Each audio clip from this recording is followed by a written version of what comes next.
Oi, alunos do sexto ano, muito bem-vindos aqui ao nosso vídeo 8, do componente curricular Língua Portuguesa. A aula de hoje segue o conteúdo apresentado no capítulo 2, verbete, palavra que explica palavra. Hoje trabalharemos como funciona um verbete, certo? Então, esse assunto se encontra na página 50 e 51 do livro didático de língua portuguesa, né? E vocês são convidados a participar dessa aula, prestando atenção para depois socializar o assunto com seu professor de turma.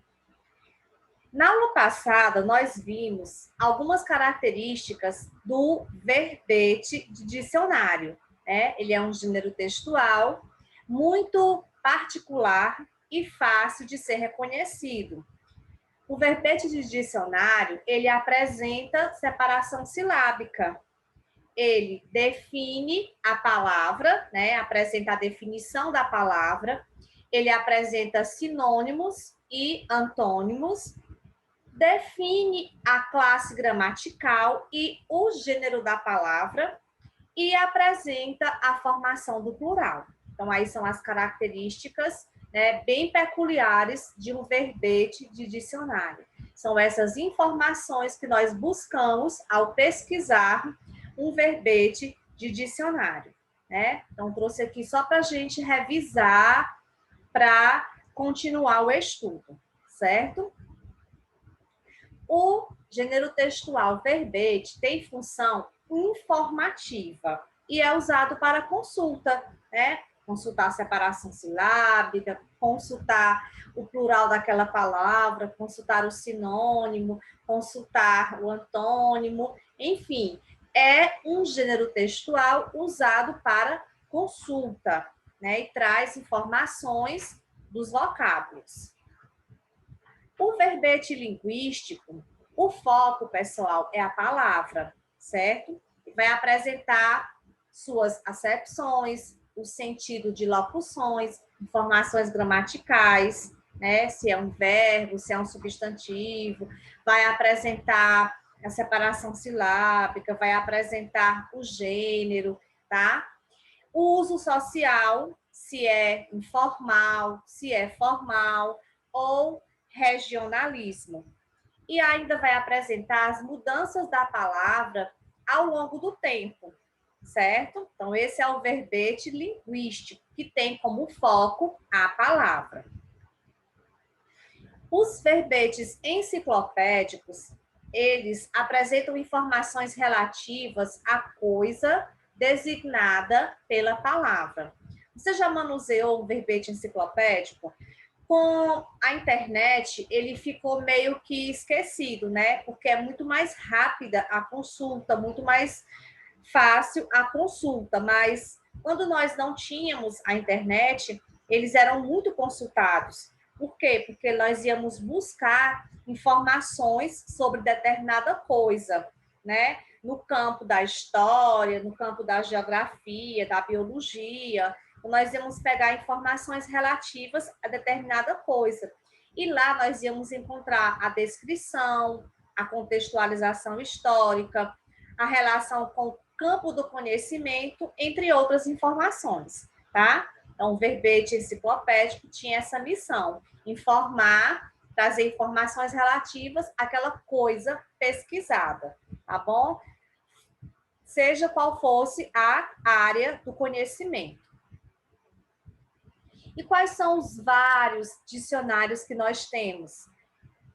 Olha aí, um dicionário bilíngue, o dicionário etimológico, o dicionário de regionalismo, o dicionário de termos técnicos. Nós vamos ver cada um desses, suas características e exemplificação. Lá no livro de vocês, da página 51, eu extraí essa imagem, tá? De um dicionário bilíngue. O que é esse dicionário bilíngue? Bilíngue, pessoal, porque permite a tradução de vocábulos e expressões de duas línguas.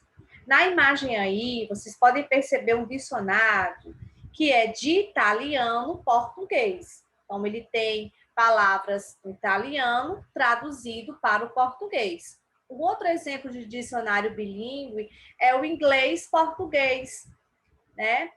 Ou vice-versa, português-inglês, espanhol-português, português-espanhol, né? Então, o dicionário bilíngue, ele vai permitir a tradução de vocábulos e expressões de duas línguas, tá?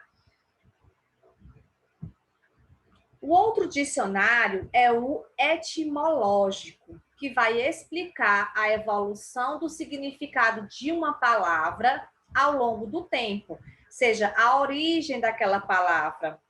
Veja aí, dicionário etimológico, né? Nova Fronteira.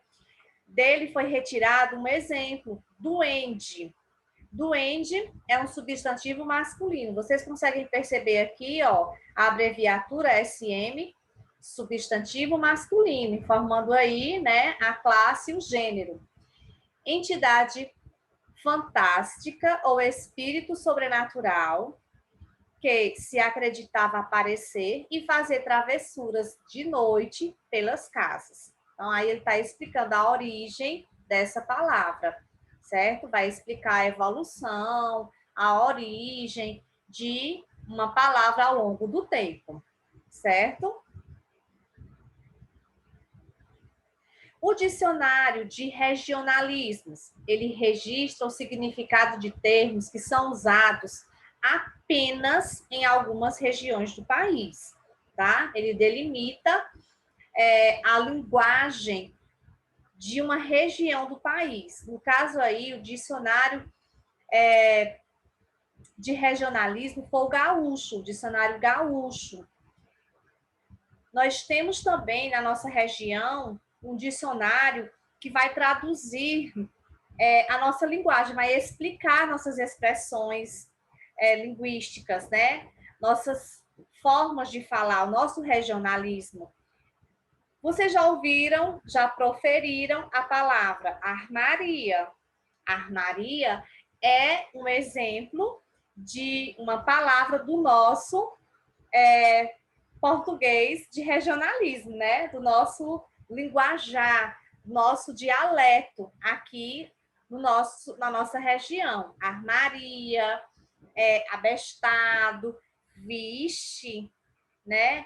Ou menino vai lerdo. São expressões usadas, né, na nossa linguagem. Então, isso aí é o dialeto da nossa região. Nós temos um dicionário para explicar tais expressões, e esse dicionário é o dicionário de regionalismo. No caso que nós temos aqui o exemplo de abetumado, é um adjetivo, disse do pão que não cresce. Então, lá, quando isso acontece, chama que o pão ficou o quê? Abetumado, fica pesado por falta de fermento suficiente. Então, é uma forma como eles caracterizam aquele pão que não fica crescido, né? Que não cresce. Então, é típico da região lá gaúcha, certo? E nós também temos o nosso dialeto, as nossas expressões usadas aqui na nossa região. E nós temos o dicionário de termos técnicos, que registra palavras que se referem a um campo do conhecimento. No caso aí, gente, ele pegou o exemplo de um dicionário mar, vai trazer expressões e palavras referentes ao mar, tá? Elementos do mar. Olha aqui, albufeira, substantivo feminino, pequena lagoa litorânea formada pelas enchentes da água do mar, separada da praia por um cordão de sedimentação marítima, comunicando-se às vezes com o oceano por estreita passagem. Então, aí é um termo técnico. Nós temos um dicionário de termo técnico em vários campos de conhecimento, do direito, da medicina, da enfermagem, da informática, certo? Então, são termos técnicos usados nos determinados campos do conhecimento. Tem expressões, você pegar uma bula de remédio, por exemplo, lá tem várias palavras científicas que a gente não consegue entender o que é. Por quê? Porque são termos técnicos. Então, os médicos, eles têm acesso, eles estudam esse dicionário de termos técnicos da medicina, né, os farmacêuticos, para poder entender aquele termo usado naquele campo do conhecimento. É imprescindível que eles tenham, manuseiem um dicionário para poder entender esses termos técnicos, né? Então, assim, são vários campos do conhecimento. E aquela hora esperada, né, pessoal? Hora da atividade, a hora que você vai colocar em prática essa teoria. A atividade se encontra no seu livro didático, nas páginas 52 a 56, ok? Um bom estudo para vocês, uma boa socialização aí com o seu professor de turma. Até a próxima aula. Espero que vocês tenham gostado. Fiquem bem e até o nosso próximo encontro.